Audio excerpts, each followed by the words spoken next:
April 14th, 1943. 0612 hours. 23,000 feet above Bremen. The cold is a living thing up here. It crawls through the seams of the aluminum skin, gnaws through gloves, bites into bone. Frost feathers bloom across the inside of the cockpit glass as the B-17 shudders, 4 right cyclones hammering the thin air like fists on a locked door. Oxygen masks hiss. The bomber smells of oil, cordite, and fear that no one admits out loud. A burst of black flak blossoms off the left wing. Close. Too close.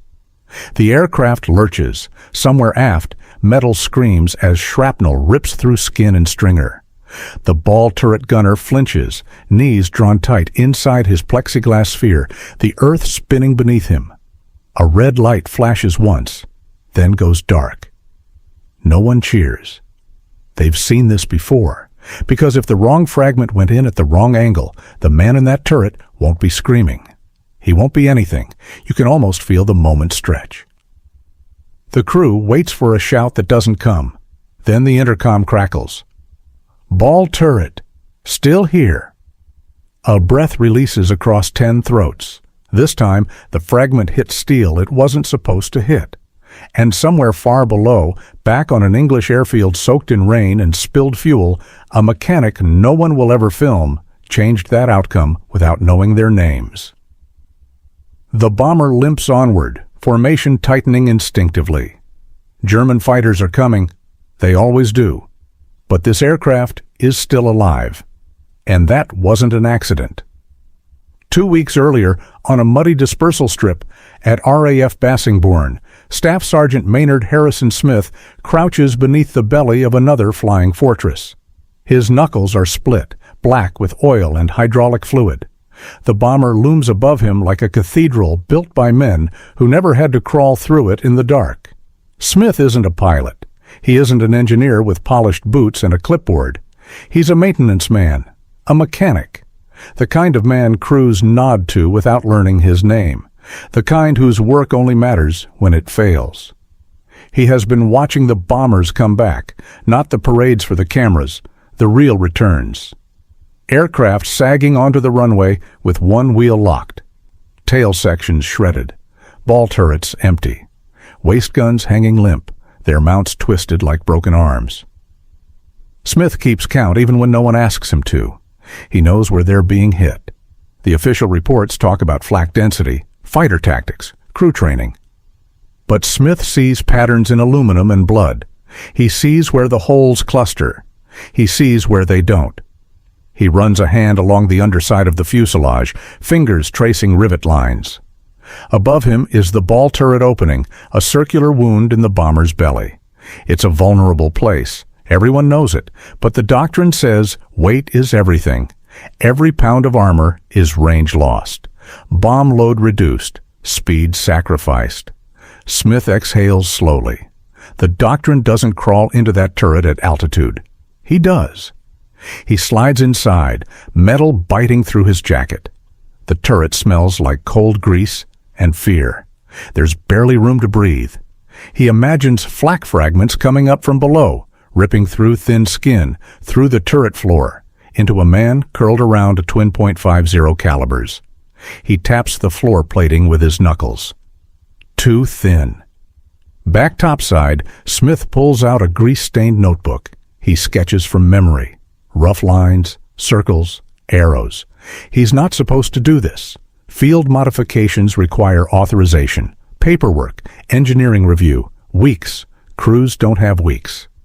That night, he corners a supply sergeant and trades favors for scrap steel. Not armor plate, just reinforcement sections, structural leftovers, pieces meant for something else.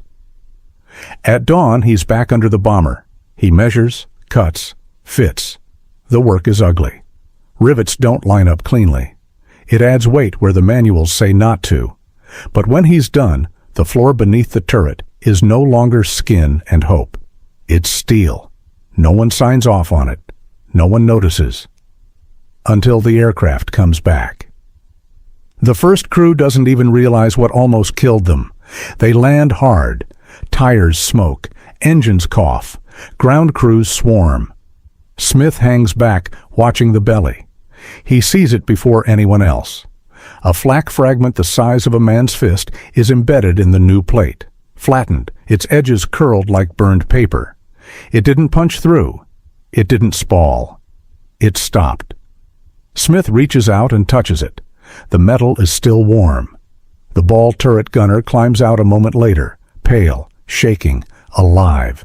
He laughs too loudly, pulls off his oxygen mask, says something about buying drinks.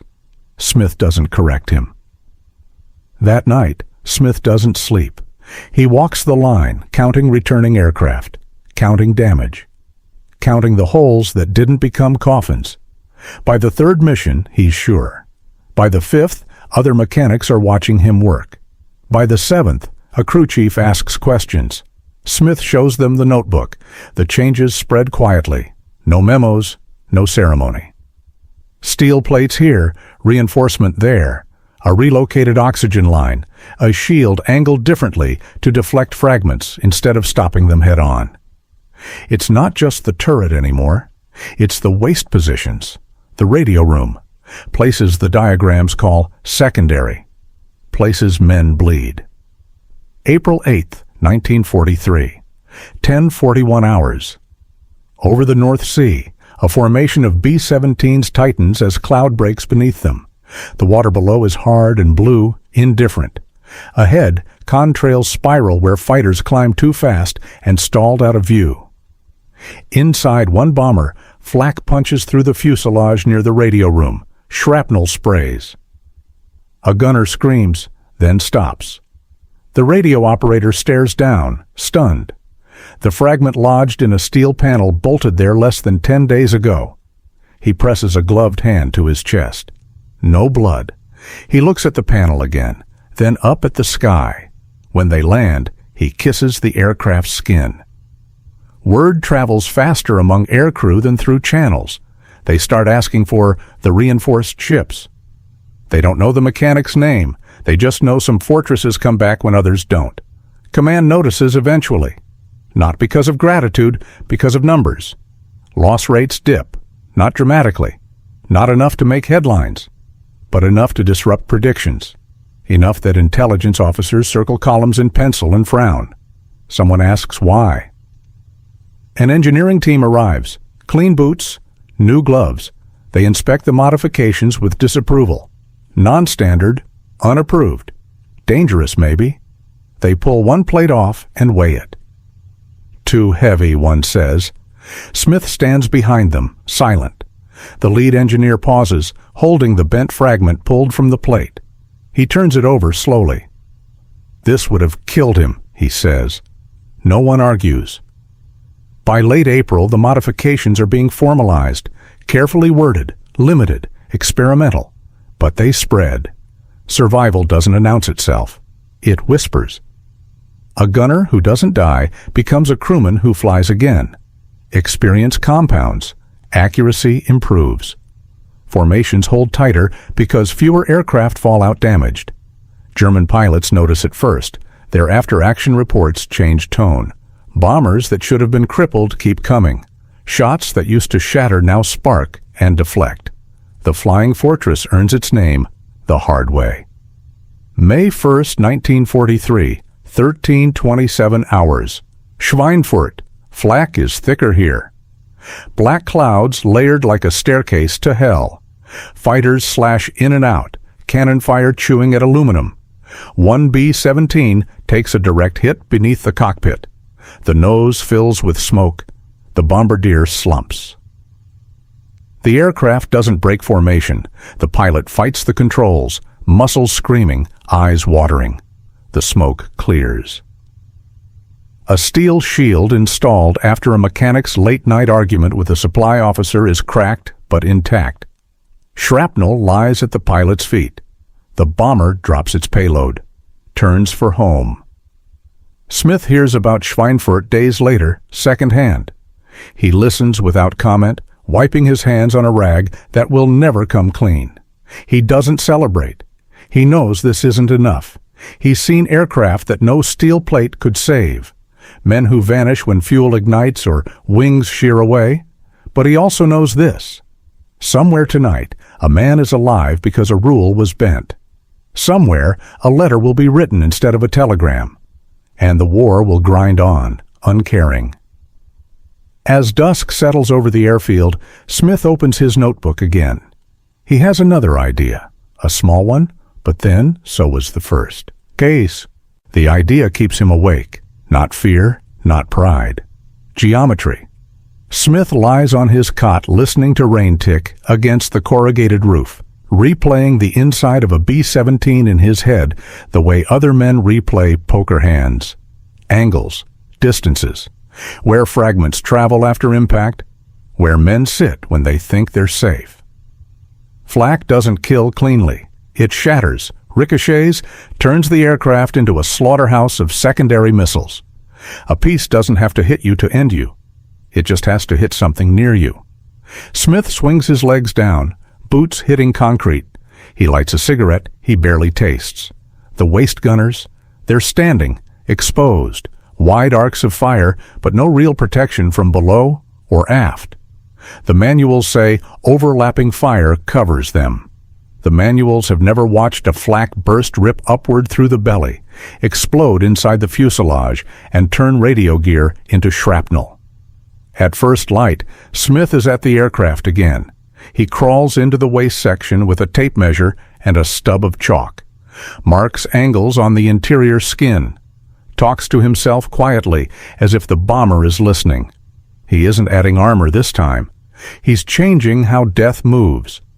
By noon, he's scavenged curved scrap, mounting it at odd angles, not to stop fragments, but to deflect them. Sloped surfaces, nothing perpendicular. Everything meant to glance, to send shards spinning away instead of inward. A crew chief watches, skeptical. "That won't stop anything," he says. Smith doesn't look up. "I'm not trying to." The first mission with the modification comes back with a waist gun torn apart. The gunner is alive, bruised, deaf in one ear. The metal behind him looks like it was clawed by an animal. Smith runs his fingers along the gouges. The fragments slid, changed direction, lost energy. He exhales slowly. By summer, the air war is eating men faster than factories can replace experience. New crews arrive with clean jackets and eyes too wide. They laugh too loud on the ground. They don't laugh at all in the air. Smith starts seeing fear in how they touch the aircraft before missions. A hand on the fuselage. A quiet word spoken to metal. One crew starts bringing him coffee before takeoff. Bad coffee. Burnt. He drinks it anyway. They don't say thank you. They don't have to. Loss rates tick downward again. Not miracles. Margins? Margins are everything. The Germans respond the only way they know how. More flak, heavier calibers, fighters instructed to aim for cockpit and radio room to kill pilots instead of tearing wings. Smith notices where the new holes appear, so he adapts. A steel shield behind the pilot seat. Another for the co-pilot. Not full armor, just enough. Angled, always angled. An officer finally confronts him. "You understand you're risking aircraft performance," the man says, voice clipped. Smith meets his eyes. "I'm risking weight," he says. "You're risking men." The officer looks away first. July 25, 1943. 11:02 hours. Hamburg. Operation Gomorrah turns the city into a furnace. Smoke columns punch through cloud layers, turning daylight into dusk. The bomber streams are relentless. Inside one aircraft, a young co-pilot named Lieutenant James Weaver feels something slam into the back of his seat. Hard, violent, he tastes copper. The aircraft jolts but stays steady. Weaver doesn't move for 3 seconds. Then he reaches back. His fingers touch warm metal, cracked but whole. Behind his seat, a steel plate is embedded with jagged fragments. He starts laughing. It comes out wrong, high, shaking. The pilot looks at him like he's lost his mind. "I'm still here," Weaver says, half to himself. When they land, Weaver doesn't go to the debrief first. He walks the flight line until he finds the mechanic everyone points to. Smith is tightening a bolt. Weaver tries to speak, fails, nods instead. Smith nods back. That's all. By August, the modifications are no longer unofficial. They're orders, not everywhere, not at once. But the doctrine is shifting, quietly, from speed and altitude alone to survivability through adaptation. Engineers write reports with diagrams suspiciously similar to sketches once drawn in grease pencil. Smith's name appears nowhere. He doesn't care. What he cares about is the bomber that doesn't come back, even now. He stands on the line when the sun sets and counts returning aircraft like a prayer. One is missing. He waits until the engines cool on the last arrival before turning away. In his notebook, he draws again. There's one more place. The nose. September 1943. The nose of a B-17 is glass and courage. The bombardier and navigator sit surrounded by plexiglass that offers visibility and nothing else. Head-on attacks by German fighters have turned it into a killing zone. Smith knows he can't armor it fully. Weight, visibility, ballistics. So he compromises. Thin steel, carefully shaped, placed beneath and between, never blocking the bomb site, never square to the expected trajectory. He adds padding where men slam into frames during violent maneuvers. The first crew complains it feels cramped. The second doesn't complain at all. They come back missing half the nose glazing. The bombardier has blood on his face from shattered plexiglass. The steel plate is bent nearly double. He's alive. October 10th, 1943. Münster. Fighters hit the formation early. Head-on passes. Cannon shells streak like red comets. One shell detonates just outside a bomber's nose. The plexiglass disintegrates. The cockpit fills with wind and ice. The navigator is thrown backward. He doesn't die. Later, wrapped in blankets, he keeps repeating the same sentence. "It should have taken my head off." Smith hears it 3 days later. He closes his notebook. There's nothing left to add. The war doesn't end. Men still die. Bombers still burn. But fewer. Enough fewer that experience accumulates. Crews learn. Tactics refine. Accuracy improves. The bombing campaign grinds forward, brutal and imperfect, but relentless. Years later, historians will argue doctrine, strategy, morality. They won't argue this. Survival rates changed. Not because of one speech, not because of one general, but because one mechanic looked at a hole and asked why it was there. On a cold morning in England, Smith watches a formation lift off, engines roaring, sunlight flashing off aluminum skins reinforced by quiet decisions. He doesn't wave. He just waits and counts.